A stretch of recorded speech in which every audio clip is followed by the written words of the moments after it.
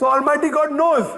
If He wanted to send another prophet, He would not have mentioned this as the last prophet. So because He had mentioned it as the last prophet, I believe in it. And since Almighty God, He knows the future. You and I don't know the future. Almighty God knows the future and He said that this is the last. Therefore I believe in it.